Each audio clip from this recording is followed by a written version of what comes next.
नमस्कार। मुद्दा तो है मैं आपका स्वागत है। मैं हूं आपके साथ ब्रजेश चौक से। आज मुद्दा है आंचल कुंड का आशीर्वाद किसे। ये सवाल इसलिए क्योंकि अमरवाड़ा की सीट जीतने के लिए कांग्रेस ने आस्था कार्ड चला है। पार्टी ने आंचल कुंड दादा दरबार के उत्तराधिकारी धीरन शाह को कैंडिडेट बनाया है। दरअसल धीरन का परिवार राजनीतिक रूप से तो नहीं, लेकिन धार्मिक रूप से आदिवासियों में खासी पैठ रखता है।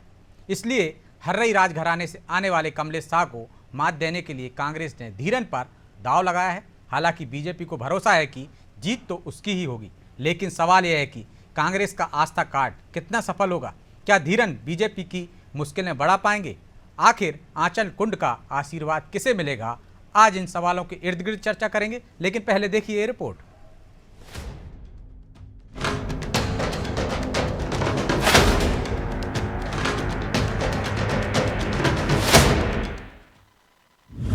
जिस संत से मिले अमित शाह, उनका बेटा कांग्रेस उम्मीदवार, अब किसे मिलेगा आंचल कुंड का आशीर्वाद? आखिरकार कांग्रेस ने भी अमरवाड़ा सीट से अपने प्रत्याशी का ऐलान कर ही दिया। कांग्रेस ने धीरन शाह को प्रत्याशी बनाया है।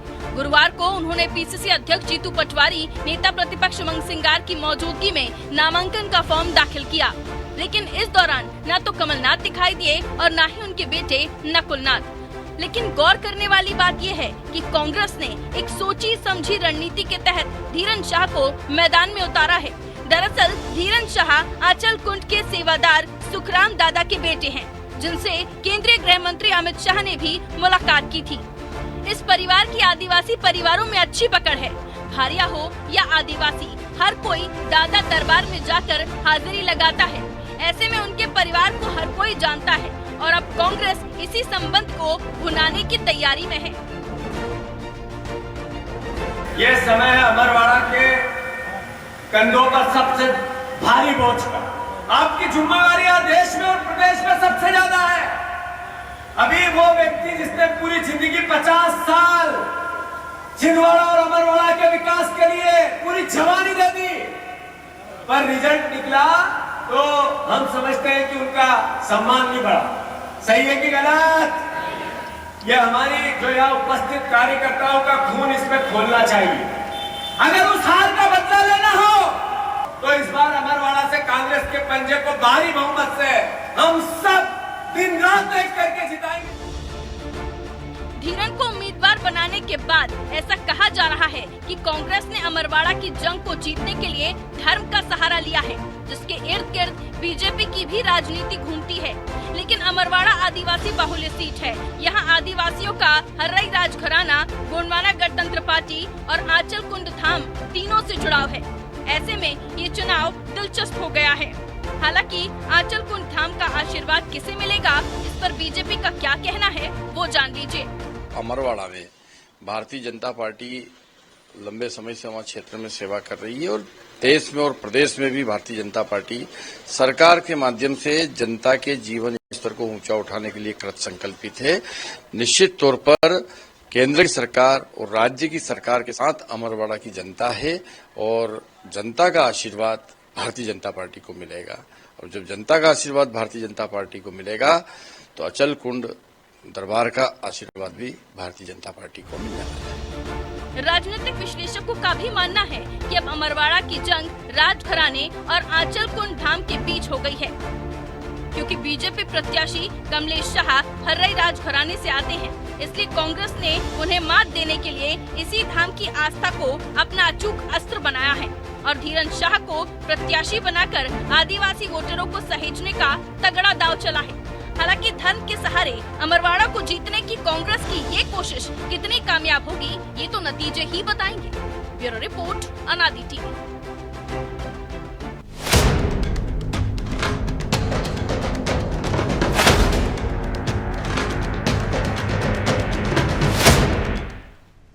तो इस मुद्दे पर चर्चा के लिए हमारे साथ जुड़ गए हैं कांग्रेस प्रवक्ता डॉक्टर राम पांडे, बीजेपी प्रवक्ता वंदना त्रिपाठी और हमारे सहयोगी प्रभु पटेरिया। आप सभी का बहुत बहुत स्वागत है। पांडे जी, शुरुआत आपसे ही करते हैं। जी, रोचक बना दिया आपने। देर आए दुरुस्त आए कह सकते हैं, नहले पर दहला। क्या आस्था के सहारे नैया पार हो जाएगी कांग्रेस की? भारतीय जनता पार्टी उसको तो मुझे लगता है अब चुनाव ही नहीं लड़ना चाहिए। वो तो आस्था का इतना नाटक करती है, उसको तो अपना नामांकन ही वापस लेना चाहिए। यदि वाकई धर्म को मानती है, वाकई भारतीय जनता पार्टी आस्था को मानती है, हिंदू धर्म को मानती है, राम को मानती है, चलनाथ को मानती है, तो भारतीय जनता पार्टी को चुनाव ही नहीं लड़ना चाहिए। अदरवाइज ये माना जाएगा कि भारतीय जनता पार्टी धर्म के नाम पर नौटंकी करती है। और भारतीय जनता पार्टी की नैतिक हार तो हो ही चुकी है, क्योंकि भारतीय जनता पार्टी का तो वहां प्रत्याशी नहीं है।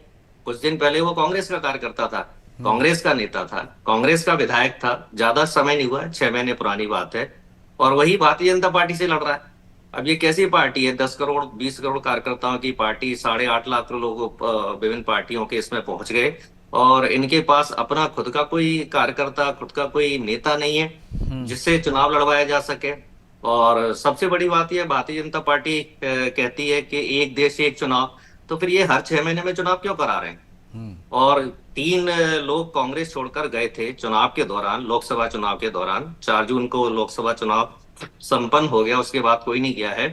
तो जो भी उनको लालच दिया गया मंत्री पद का, पैसे का, तो ये चुनाव तो 3 जगह होना चाहिए था, और तीनों का इस्तीफा होना चाहिए था, तीनों भारतीय जनता पार्टी में। तो भारतीय जनता पार्टी ने एक से इस्तीफा क्यों दिलवाया, बाकी 2 से क्यों नहीं? फिर अगले महीने फिर लेकिन सवाल तो फिर आप पर भी उठेगा ना कि आपने कार्रवाई करने के लिए अब तक क्यों नहीं प्रक्रिया पूरी की? आपने विधानसभा को क्यों नहीं लिखा? आप कह रहे हैं कि आस्था की वजह से यदि उनको चुनाव नहीं लड़ना चाहिए, वो आस्थावान है, इतना विश्वास करते हैं, इतना भरोसा करते हैं, तो फिर क्या कांग्रेस आस्था पे भरोसा नहीं करती है क्या? नहीं, मैं ये पूछ रहा हूँ, विधानसभा अध्यक्ष हमारी सुनेंगे या बीजेपी की सुनेंगे? हमारे पत्र पे काम करेंगे, हमारे लेटर पे काम करेंगे? लगता है आपको नरेंद्र सिंह तोमर हमारी सुनेंगे? अरे नरेंद्र सिंह तोमर ही तो रामनिवास रावत जी को लेके आए, अब वो हमारे कहने से आपको तो कार्रवाई कराना चाहिए ना, आपको तो पत्र लिखना चाहिए कि इन्होंने सदस्यता ले लिया। क्या होगा? क्या होगा? आप गारंटी ले रहे हैं? प्रक्रिया जो होती है उसका पालन करेंगे ना।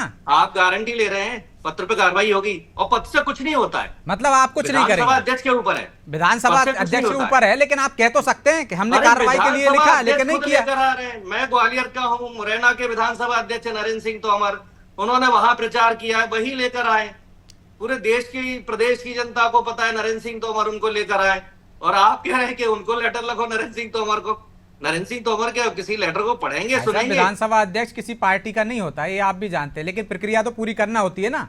इस आधार पे तो आप कहोगे पुलिस कोई कार्रवाई नहीं करेगी, कल को आपके साथ अपराध हो जाएगा तो आप कहोगे बीजेपी की सरकार है। मैं तो थाने में रिपोर्ट कराने ही नहीं जा रहा हूँ, मैं तो रिपोर्ट कराने नहीं जा रहा हूँ, क्योंकि पुलिस सुनेगी नहीं। ऐसा होता है क्या? क्यों नहीं कर रहे हैं? अच्छा पांडे जी, पांडे जी एक उदाहरण दे रहा हूँ, पांडे जी एक उदाहरण दे रहा हूँ, कार्रवाई क्यों नहीं कर रहे हैं? पांडे जी एक उदाहरण दे रहा हूँ, क्या आपके साथ कोई क्राइम हो जाएगा तो आप थाने नहीं जाएंगे क्या? आपके साथ कोई क्राइम हो जाएगा थाने नहीं जाएंगे क्या? मानती नहीं है भारतीय जनता पार्टी, संविधान को नहीं मानती है। मैं इस बात को फोकस कर रहा हूं। मैं आप समझने का प्रयास कीजिए। आप ऐसे बात कर रहे हैं जैसे नरेंद्र सिंह तोमर कांग्रेस पार्टी के हैं। मैं आपका ज्ञान बढ़ा दूं, वो भारतीय जनता पार्टी के नेता है, भारतीय जनता पार्टी के टिकट पर मुझे पता है, मुझे मत बताइए आप। केंद्रीय मंत्री मैं कह रहा हूँ विधानसभा अध्यक्ष किसी पार्टी का नहीं होता, निष्पक्ष कार्रवाई करता है, वो संवैधानिक पद हो जाता है विधानसभा अध्यक्ष का। भारतीय जनता पार्टी के नेता है, वो कांग्रेस के नहीं है।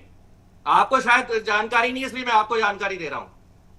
अच्छा रहा आपने ज्ञानवर्धन कर दिया। मैं तो कह रहा हूं ना आपसे कि विधानसभा अध्यक्ष हो तो आप लिखोगे, इसके आधार पर तो आप बहस ही मत करो, प्रश्न ही मत लगाओ वहां पर कि भैया वो तो सुनेंगे नहीं, बीजेपी के नेता हैं वो। अरे तो आपने फिर आप क्यों कहते हो कि निष्पक्ष कार्रवाई? जनता से पूछिए आप, नरेंद्र सिंह तोमर ने वहां प्रचार किया है कि नहीं? विधानसभा अध्यक्ष प्रचार नहीं कर सकता है। आप कहां सोए रहते हो?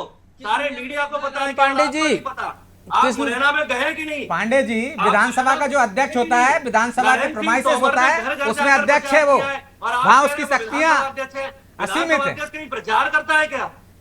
अच्छा ये बता दीजिए कौन से उसमें लिखा है कि प्रचार नहीं कर सकता विधानसभा अध्यक्ष? विधानसभा अध्यक्ष बताइए ना, कहां लिखा है? 100 करोड़ के वीडियो आ रहे हैं, क्या उन्होंने उस पर कोई कार्रवाई की क्या? 100 करोड़ रुपया कहां से आ रहा है? डिबेट तक नहीं हुई उस पर। अब विधानसभा अध्यक्ष इतना करप्ट है, 200 करोड़ के वीडियो आ रहे हैं, आप विधानसभा अध्यक्ष की तारीफ करने में लगे। विधानसभा अध्यक्ष को आप दोष मतलब आपको कुछ नहीं करना, सिर्फ सब ठीक रहे उधर ही फोड़ देना है, वही करें अपने आप ही करें। डिबेट आपको कोई 100 करोड़ का जो उनका वीडियो है, 100 करोड़ का जो उनका वीडियो आया था उस पर डिबेट करके दिखा दीजिए आप। पांडे जी 100 करोड़ का मामले की बात नहीं हो रही अभी। जब 100 करोड़ का आया था तब डिबेट भी हो गई थी, तब आप प्रवक्ता नहीं थे कांग्रेस के, इसलिए आपको बैठे नहीं थे यहाँ पर। लेकिन आप टीवी भी नहीं देखते थे क्योंकि पार्टी ने आपको प्रवक्ता भी नहीं बनाया था जब जो थे तब। आपके चैनल पर क्या किसी चैनल पर डिबेट नहीं हुई है, और अरे न आपको किसी की पता हिम्मत नहीं। है डिबेट करने की। सब डिबेट हुई है, सब खबरें चली हैं। जो खबरों की आप बात कर रहे हैं वो किसी टीवी देख के ही चैनल पे करते हैं, नहीं आप चली है। घर में झूठ बैठे बोल रहते रहे हो, हैं। कोई चलिए डिबेट ठीक नहीं। है, आज डिबेट नीट पर डिबेट नहीं हो रही है। विषय से नीट पर दूसरी तरफ डिबेट नहीं भटक हो रहे हैं। रही है, मतलब बताइए। आपका जो मैंने नीट पर सवाल डिबेट किया था क्यों उसका नहीं हो जवाब रही नहीं है? देना आपको। नीट सब्जेक्ट पर डिबेट क्यों नहीं हो रही है? ठीक है, ये नीट आप तय करेंगे क्या यार डिबेट किस सब्जेक्ट पे होगी? हम तय करेंगे, हमारा काम है। नीट पर क्यों नहीं हो रही है डिबेट? हमारा काम ये है युवाओं पांडे जी, हमारा काम है। डिबेट काय पे तय होगी ये हम तय करेंगे भाई, आप तय नहीं करोगे। आप अपना काम तय करिए। आप जो करना चाहिए वो तो कर नहीं पाते हो।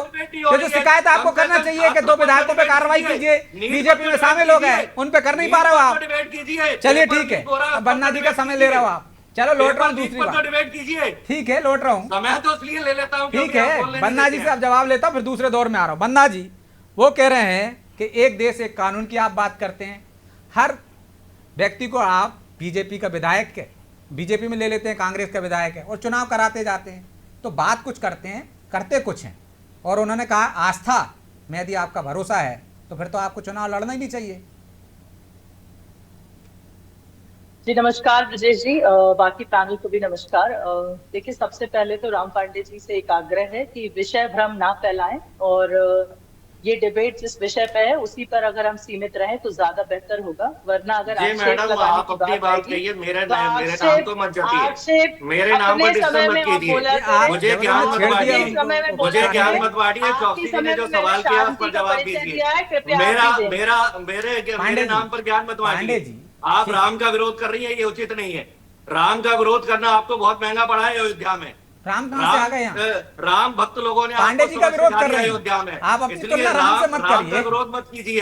ठीक आप है। अपनी बात कीजिए। पांडे चौकसी जी जी ने जो कहा है उसका जवाब दीजिए। पांडे जी, राम जवाब तो का आ जाने विरोध करने दीजिए की महाराज। हिम्मत ना कीजिए आप। अरे पांडे राम जी, का विरोध मत कीजिए। चौकसी जी ने जो सवाल किया उसका उत्तर दीजिए आप। जी बन्ना जी बोलिए। पहली बात तो ये बता दूं मैं आपको राम पांडे जी कि भगवान राम के आपके अंदर एक ये राम का विरोध मत कीजिए मैडम, मैं कह रहा हूँ राम का विरोध अपने आप अंदर कर रही संयम हैं। लाइए, आप राम का अपने विरोध कर अंदर रही हैं। संयम अयोध्या लाइए, के लोगों ने आपको और सबक अपने सिखा अंदर दिया। अगर आप संयम नहीं अयोध्या ला के लोगों ने सकते, आपको आप बाहर फेंक मर्यादा में दिया। नहीं रह सकते, अयोध्या में तो शक्ल अपने दिखाने नाम लायक बदल नहीं रहे दीजिए आप। आप। अयोध्या में क्योंकि मुंह अगर दिखाने आप लायक कह नहीं रहे रहे। हैं आप कि राम का तो विरोध राम कर का रहे हैं। विरोध पांडे राम जी। का विरोध मत सबको कीजिए, पता किसी है। का भी विरोध कीजिए। राम आप मंदिर राम का विरोध किसने करेंगे। किया? राम पांडे का विरोध कर रही हैं आप, अपनी तुलना राम से मत कीजिए। कुछ तो राम राम से सीख ही लेते, नाम का ही सम्मान रख लेते। पांडे जी, एक महिला बोल रही है, बोलने नहीं दीजिए। सकते। राम का विरोध आप गलत कर रहे हैं। चौकसी जी ने जो सवाल किया उसका आंसर दीजिए। राम का विरोध मत कीजिए आप। राम का विरोध मत कीजिए। अरे महाराज, जब सवाल जवाब तो का आने आंसर दीजिए। चौकसी जी ने जो पूछा है उसका आंसर दीजिए। राम का विरोध मत कीजिए आप। एक अच्छे प्रवक्ता होने का परिचय चौकसी जी ने जो आप पूछा है राम- उसका जवाब अरे तो आप दीजिए आने मैडम। दीजिए ना जवाब। राम का पांडे विरोध जी, मत कीजिए। पांडे जी जवाब आने चौकसी दीजिए जी ने, प्लीज। एंकर जी ने जो पूछा डिबेट उसका को खराब जवाब मत दीजिए। कीजिए। पांडे जी, चौकसी जी जो जवाब पूछ रहे आने हैं नहीं उसका आंसर दीजिए। दीजिए। राम का अरे विरोध आप मत बोलने कीजिए तो आप। दें उनको, भाई जवाब दे अरे रहे हैं। तो मैं बोल तो रहा हूँ ना, राम का विरोध ना करें, चौकसी जी का आंसर दें। जी बन्ना जी बोलिए, बोलिए बन्ना जी। चलिए, आप उम्मीद करती हूँ राम पांडे जी कि आप मुझे फिर आप का मुद्दे विरोध पे मत रहिए। करें मैडम, मैं बार बार कह रहा हूँ आप इंटरप्ट नहीं पे कर आंसर देंगे। नहीं है। ये चौकसी जी को पांडे जी, आप जवाब नहीं दे सकती। आपके पांडे पास जी, उत्तर नहीं है। चौकसी जी के मुझे भी सवाल का बोलने का उत्तर नहीं समय दिया है, जाए। इसलिए आप राम का विरोध कर रही हैं। चौकसी जी के सवालों का उत्तर आपके पास नहीं, इसलिए आप राम का विरोध कर रही हैं। हो गया आपका पांडे जी? ठीक अरे है। तो सर इनको समझाइए ना, राम का विरोध क्यों अरे कर रही आपको हैं? समझा रहा हूँ, आप समझ रहे हैं आपका सवाल का क्या? उत्तर बोलने तो दे दीजिए रही हो। उनको। आप जब आप सिर्फ मुद्दे पे बोलेंगे। ठीक है, बन्ना जी को बोलने दीजिए। बेइज्जती कर रही है आपका। अरे आंसर ठीक है नहीं दे रही पांडे जी, आपकी इंसल्ट कर रही पांडे है वो। जी ठीक है। आपको बचाने का अरे काम कर रहा हूं एक मैं। महिला है, मुझे सम्मान कर लेने दीजिए उनका, आप नहीं कर आपकी रहे थे। बेइज्जती ठीक कर रही है, है, उनको आपको मौका दे जवाब नहीं देता हूँ, दे कर रही लेने वो। दीजिए आपकी बेइज्जती। ठीक है, इंसल्ट बोलने कर तो रही है। दीजिए। वो आपका जवाब नहीं दे रही है, राम का भी अपमान कर रही है वो। बन्ना जी जवाब दीजिए हो गया मुद्दे आपका, पे। हो गया। अब मैं प्रारंभ कर सकती हूँ? ब्रजेश जी उम्मीद तो आज्ञा ऐसी है। दें। जी बोलिए। जी देखिए ब्रजेश जी, सबसे पहले तो एक बात बहुत अच्छे से स्पष्ट कर दूं मैं कि राजनीति सामाजिक जीवन का हिस्सा है और हम एक लोकतांत्रिक देश में रह रहे हैं। हर व्यक्ति को ये स्वच्छंदता है कि वो अपने पसंद की पार्टी, अपने पसंद का राजनीतिक दल, अपने पसंद के निर्णय ले सके। तो अगर कोई व्यक्ति किसी पार्टी की रीति नीति से प्रभावित होकर उस पार्टी में जाता है तो ये राजनीति में आवागमन जो है ये राजनीति का हिस्सा है। इसको इतना दिल पे ना ले कृपया करके कांग्रेस पार्टी। ये सारी चीजें आज से नहीं हो रही हैं, सदियों से चली आ रही हैं। एक दल छोड़कर लोग दूसरे दल में जाते हैं। रही बात इनके जो कैंडिडेट हैं, उनका मैं भी सम्मान करती हूँ, पार्टी भी सम्मान करती है, पर इस बात का मुझे उत्तर अवश्य चाहिए कि आपको अगर अपना इतना जो सम्माननीय कैंडिडेट है जीतू पटवारी जी, जिनको मैं हारू पटवारी जी कहूंगी, हारू पटवारी जी को इतना टाइम क्यों लगा कैंडिडेट चुनने में, इतना समय क्यों लगा? आज नामांकन भरने का जो सेकंड लास्ट डे है, उस दिन उन्हें कैंडिडेट डिसाइड करने का याद आया। अभी तक वो डिसाइड नहीं कर पाए कि उनके स्टार प्रचारक कौन होंगे। कमलनाथ जी जो छिंदवाड़ा, ये तो उन्हें चुनाव आयोग ने इतनी छूट दे रखी है ना, समय सीमा में बांध रखा है ना वंदना जी, कि वो समय सीमा के अंदर कर सकते हैं, स्टार प्रचारकों की सूची दे सकते हैं, तो इसमें इतनी तकलीफ क्यों? देखिए बिल्कुल हम तो या तकलीफ इस बात से हो रही है कि अच्छा कैंडिडेट ले आए, एक तरफा नहीं हो रहा। देखिए ब्रिजेश जी, जब युद्ध में जब दोनों तरफ से बराबर के कैंडिडेट्स लड़ते हैं और वार पलटवार होता है, तभी युद्ध का मजा है। और दूसरी बात ये कि कमलेश शादी जो हमारे कैंडिडेट हैं, वो भी बिल्कुल हमारे लिए जीत कर लाएंगे। हम वहां पे कमल का फूल खिलकर रहेगा, और उसका कारण है, देखिए भारतीय जनता पार्टी में जो भी व्यक्ति प्रत्याशी के रूप में चुनाव लड़ता है, सिर्फ वो चुनाव नहीं लड़ता है, पूरा पार्टी का संगठन हमारा जो सिंबल है उस पर चुनाव लड़ता है। कमल निशान हमारा सिंबल, नाम कमल, पहचान कमल, निशान कमल। और भारतीय जनता पार्टी ने अपना जो ग्राउंड वर्क है, हम दूसरों पर टिप्पणी नहीं करते, हमने अपना ग्राउंड वर्क स्टार्ट कर दिया है। हमारे प्रदेश संगठन के नेतागण वहां पर पहुंच रहे हैं, वहां पर बैठकें ले रहे हैं, कार्यकर्ताओं के से बातचीत कर रहे हैं। प्रदेश अध्यक्ष पहुंच गए नामांकन दाखिल कराने, नेता प्रतिपक्ष पहुंच गए नामांकन दाखिल कराने। ब्रजेश जी, लेकिन वहां के जो कर्ता धर्ता है कमलनाथ जी, वो कहाँ है? जरा मुझे इस बात का भी प्रश्न का उत्तर आप कृपया करके कांग्रेस पार्टी से पूछकर बताएं कि कमलनाथ जी, मैं बहुत सम्मान करती हूँ कमलनाथ जी का, एक वरिष्ठ नेता है कांग्रेस पार्टी के, कांग्रेस पार्टी को कहीं ना कहीं मध्य प्रदेश में स्थापित करने में उनका बहुत बड़ा योगदान है, लेकिन क्यों जीतू पटवारी जी के आने के बाद एक इतनी वरिष्ठतम नेता? ठीक है, छोटा जवाब इसी का ले लेते हैं पांडे जी से, फिर मैं प्रभु जी के पास जाऊंगा। पांडे जी, वो तो कह रहे हैं हमारा पूरा नेतृत्व लगा है, संगठन लगा है, हम इसी तरह से चुनाव लड़ते हैं, लेकिन आपके जो बड़े नेता हैं, छिंदवाड़ा के सबसे बड़े नेता हैं, पूर्व मुख्यमंत्री हैं, वो कहाँ गायब हैं? वो क्यों नहीं गए? एक प्रवक्ता कह रहे हैं कि कमलनाथ का मास्टर स्ट्रोक है, तो कोई कह रहा है कि वो जीतू पटवारी का मास्टर स्ट्रोक है प्रत्याशी। देखिए, मैंने जो ज्यादातर मीडिया की खबरें सुनी हैं, या जो ज्यादातर 2 दिन से सुनाई दे रहा था, तो उसमें तो यही बताया जा रहा था कि ये कमलनाथ जी के प्रत्याशी हैं, और जो अचल कुंड जो धार्मिक स्थल है, वहां पर जाने के लिए सड़क तक भी नहीं थी, करीब शहर से 5-7 किलोमीटर दूर है, तो कमलनाथ जी ने वहां तक सड़क भी बनवाई, कई विकास कार्य उसके आसपास करवाए थे, और ऐसा बताया गया कि जो वो प्रत्याशी हैं वो कमलनाथ जी की उसमें सबसे ज्यादा सहमति है। अब भारतीय जनता पार्टी मुझे बता दे कि जो इनके प्रत्याशी ने नामांकन भरा था, उसमें कौन कौन गया था? क्या उमा भारती गई थी? क्या नरेंद्र सिंह तोमर गए थे? क्या प्रभात झा गए थे? क्या मतलब इनके करीब मध्य प्रदेश में 100 बड़े नेता हैं, क्या सबके सब गए थे?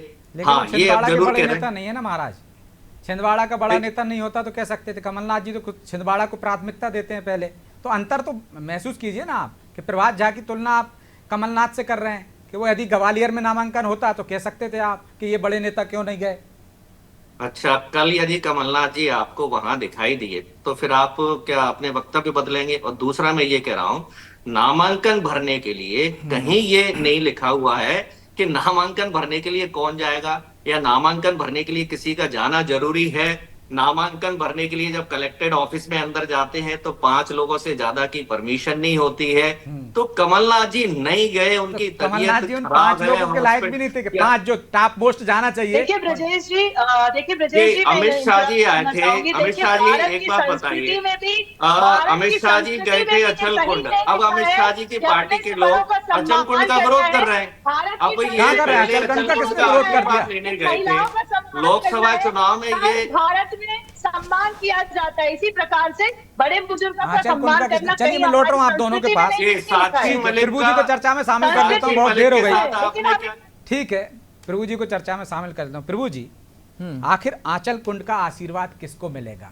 एक नया दाव चला है, मजबूत कह सकते हैं, त्रिकोणीय मुकाबला अब देखा जा रहा है कि अमरवाड़ा में किस तरफ जीत होगी ये अभी कहना मुश्किल है। दाव अच्छा चला है कांग्रेस ने पहली बार। हाँ बिल्कुल, बहुत अच्छा कैंडिडेट कांग्रेस ने उतारा है। बीजेपी को निश्चित तौर पर इस कैंडिडेट से परेशानी होगी, लेकिन बीजेपी के लिए फायदे में का एक सौदा वहाँ पर है, जो देवरावण भलावी जो अभी चुनाव मैदान में उतरने का दम भर रहे हैं, जो हैं सामने, अभी तक नाम ये वापस लेने तक स्थिति तक तो वो हैं सामने, तो वो बीजेपी के लिए एक फायदेमंद स्थिति हो सकती है। ब्रजेश जी, 2008 का चुनाव इसका उदाहरण है कि जब 2008 में प्रेम नारायण ठाकुर वहाँ से चुनाव लड़े थे, दूसरे नंबर पर गोंडवाना गणतंत्र पार्टी के मनमोहन शाह बट्टी रहे थे, 400 कुछ वोट से वो चुनाव जीत पाए थे, और तीसरे नंबर पे कमलेश शाह थे। बिल्कुल। तो ये जो उदाहरण है, जो जिस कमलेश शाह को आज बीजेपी लेकर आई है, जिस कमलेश शाह पर बीजेपी को एकदम दिख रहा है कि उसके दम पर वो छिंदवाड़ा जीत लेगी, तो निश्चित तौर पर उनका ये स्थिति भी वहाँ पे रही है। लेकिन वो यदि जीतती है बीजेपी, तो उसमें गोंडवाना गणतंत्र पार्टी का बहुत बड़ा योगदान होगा। बीजेपी पूरी कोशिश कर ले वहाँ पर। आंचल कुंड वो जगह है जहाँ के प्रति वहाँ के लोगों का बहुत ज़्यादा सम्मान है। आंचल कुंड कहाँ आता है? आंचल कुंड उसी हर्रई रियासत में आता है जिस हर्रई रियासत के राजा कमलेश शाह है। कमलेश शाह भी वहाँ सिर झुकाने जाते हैं, कमलनाथ भी वहाँ सिर झुकाने जाते हैं, तमाम नेता वहाँ पर जाते हैं, शिवराज भी गए थे, अमित शाह भी गए थे, तमाम लोग। आदिवासियों में बड़ा धार्मिक महत्व का स्थल है वो। और यदि वो खुद यदि उसके सेवादार ही चुनाव मैदान में है, सेवादार के पुत्र हैं, तो स्वाभाविक तौर पर अगले सेवादार यही होंगे। यदि वो खुद चुनाव मैदान में है, तो आप सोचिए कि मतदाता, जो आदिवासी मतदाता जो भोला भाला होता है, जिसकी धर्म के प्रति आस्था होती है, वो कहाँ जाएगा। अब लेकिन ये केवल हर्रई ही अमरवाड़ा नहीं है, बिल्कुल, केवल आंचल कुंड ही अमरवाड़ा नहीं है, और भी इलाके हैं।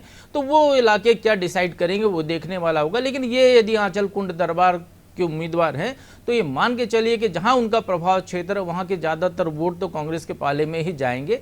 अब इसमें देवरावण भलावी कितनी बीजेपी का भला कर पाते हैं, या कमलेश शाह की अपनी जो पुराने रसूख है वो कितना काम आता है, ये यहाँ पर देखने वाली बात होगी। अब रही राम पांडे जी, आपसे मुखातिब हो रहे हैं, थोड़ा सा बहुत आपको सुना है, तो राम मर्यादा पुरुषोत्तम थे, तो थोड़ा मर्यादा का भी आप ध्यान रखिया कीजिए। राम के दिन आपको मुझे ज्ञान लग रहा है में मर्यादा पुरुषोत्तम, हाँ है ना, वो बार बार एंकर साहब आपको टोक रहे। दूसरी बात एक एक लाइन में बोलूंगा, राम पांडे जी एक लाइन में बोलूंगा, ज्यादा नहीं बोलूंगा। दूसरी बात ये है, आंचल कुंड नहीं। तीसरी बात ये है कि आपके प्रदेश अध्यक्ष और आपके नेता प्रतिपक्ष को आपके कैंडिडेट का नहीं नाम मालूम। राम के आदर्शों पर मन से चलता हूँ, मैं सत्य बोलता हूँ। तो थोड़ा मर्यादा का ध्यान रखिए भाई, मर्यादा पुरुषोत्तम है राम। मर्यादा का मतलब ये नहीं सुनने की क्षमता रखिए। हाँ, थोड़ा सुनिए, बोलिए, महिला बोल रही है, सुनने का मौका। मुझे चिप करा देंगे, ये मर्यादा नहीं होती है। आप बीजेपी की चमचागिरी करें, ये मर्यादा नहीं होती है। मर्यादा पुरुषोत्तम राम भी नहीं हो जाता पांडे जी। आप न्याय को दबा दें, ये मर्यादा नहीं होती। राम का नाम रखने से मर्यादा पुरुषोत्तम भी नहीं हो जाता। राम का विरोध इनको करना है। अरे आप राम नहीं हो भाई, आपके आप राम नहीं हो, धनुष बाण नहीं है आपके हाथ में। यहाँ सब राम विरोधी बैठे हुए हैं, राम को गालियां देने वाले बैठे हैं। शर्म आनी चाहिए, सबके सब राम को गालियां दे रहे हैं। आपको शर्म आनी चाहिए कि आप अपनी तुलना राम से कर रहे हैं। इसका अरे आपकी पार्टी आपको निकाल देगी भाई प्रवक्ता पद से, यदि आप अपने आप को राम कहेंगे तो। राम को पाठ पढ़ा रहे हैं, शर्म आनी चाहिए। सत्य को ठुकरा रहे हैं, शर्म आनी चाहिए। दूसरा पक्ष रख रहे हैं, शर्म आनी चाहिए। मतलब राम पांडे जी, आप अपनी तुलना राम से कर रहे हैं, इससे शर्मनाक और क्या हो सकता है? मेरे हृदय आपको ढूंढ के मर जाना। तो दूसरे के हृदय में राम नहीं है, आप ही एक पाक पवित्र हैं, है ना? झूठ का समर्थन कर रहे हैं। अरे वो चंडी का अवतार ले लेंगी तो। आप रावण के पक्ष में बोल रहे हैं, आप सत्य की लड़ाई के विरोध कर रहे हैं। रावण कौन है यहाँ पे? आप एक महिला को बोलने नहीं दे रहे हैं, तो राम का साथ कैसी मर्यादा है आपकी? दीजिए। एक तो कम से कम एक ही गुण अपना लेते राम जी का, एक ही गुण अपना लेते, सुन लेते। की बात कीजिए, राम को मानते हैं तो अरे आप पूरी डिबेट खराब कर देते पांडे जी। राम की बात कीजिए, पूरी डिबेट खराब करते हैं आप। जो सवाल, अरे भाई आप राम नहीं हो, राम आपका है, मेरा भी नाम प्रभु है, तुम्हें कोई भगवान नहीं हो गया राम पांडे जी। वाला कभी राम का नहीं होता। और फिर तो आप अपना अपमान कर रहे हैं प्रभु का भी, आप प्रभु का भी अपमान कर रहे हैं। यदि यही आपकी धारणा है तो आप अपमान कर रहे हैं, आप प्रभु का अपमान कर रहे हैं यदि आप राम से तुलना कर रहे हैं। चलिए आप मेरा सवाल हो जाने दीजिए, ठीक है? मुझे राम का अपमान कर रहे हैं, सबके सब राम का अपमान कर रहे हैं, सबके सब राम विरोधी हैं। यहाँ सब अरे आपको आंचल कुंड का नाम नहीं पता, धाम का पांडे जी। आपके प्रदेश अध्यक्ष को कैंडिडेट का नाम नहीं पता, नेता प्रतिपक्ष को नहीं पता, वो खुद तो राम बने पड़ रहे हैं। सब झूठों का साथ दे रहे हैं, सत्य की बात कोई नहीं कर रहा, सब राम विरोधी बैठे हुए हैं। अरे वाह, तो पूरे देश का जो लोकतंत्र है, आपको जनता है, बताओ, जिसने देश आपको को नहीं नहीं चुना, माना।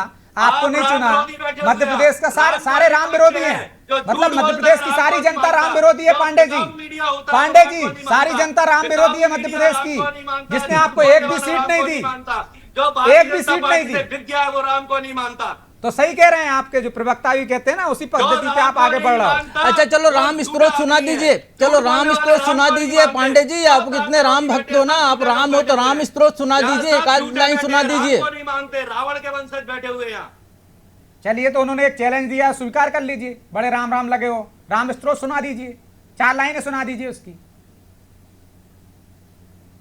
क्या क्यों? पूछ रहे हैं? पांडे जी आवाज नहीं जा रही क्या हाँ। आपके पास? जी मेरे साथ शुरू कीजिए आप, ठीक है? मैं जो कहूँ आप सुनिए। मंगल भवन। अरे ये जो तो राम रामायण स्त्रोत है है। भाई, ये रामायण की, ये चौपाई रामायण की आता हो। चौपाई है। मंगल भवन या मंगलहारी, ध्रुव सुदर्शन अजय बिहारी, क्या लगे हो आप पांडे अरे जी? चौपाई सुन लीजिए। कैसा- चौपाई मैं कुछ कह रहा हूँ, आप कुछ सुना रहा हो। लोग बैठे हैं। ब्रजेश जी, मेरा भगवान आपसे की आग्रह चौपाई है। बहुत बढ़िया, बहुत बढ़िया, नफरत ही है ना लोग बैठे पांडे हुए जी? हैं। बड़े राम भक्त बनते फिरते थे आप, पोल खुल गई आपकी, है ना? चलिए, मैं माफी चाहता हूं वंदना जी, पांडे जी, क्योंकि समय की बाध्यता है, इसलिए चर्चा को यहीं विराम देना होगा। आप सभी का बहुत बहुत धन्यवाद। तो निश्चित तौर पर अमरवाड़ा में मुकाबला दिलचस्प हो गया है। आंचल कुंड का जो दरबार है, वहाँ के सेवादार, प्रमुख जो सेवादार हैं, उनके पुत्र को कांग्रेस ने मैदान में उतार दिया, और अब तक एक तरफा चुनाव मानकर चल रही बीजेपी के लिए निश्चित तौर पर यह मुश्किल भरा कदम होगा। अब पूरा मामला गोंडवाना गणतंत्र पार्टी की तरफ झुकता दिख रहा है, या ये कह सकते हैं कि वही निर्णायक हो सकता है। वो जितना वोट काटेगा, हो सकता है बीजेपी के लिए फायदेमंद हो, लेकिन मुकाबला दिलचस्प होगा। अब कौन जीतता है ये तो आने वाला समय बताएगा। बहरहाल मुद्दा तो है, मैं इतना ही, मुझे दीजिए इजाजत और आप देखते रहिए अनादि टीवी। नमस्कार।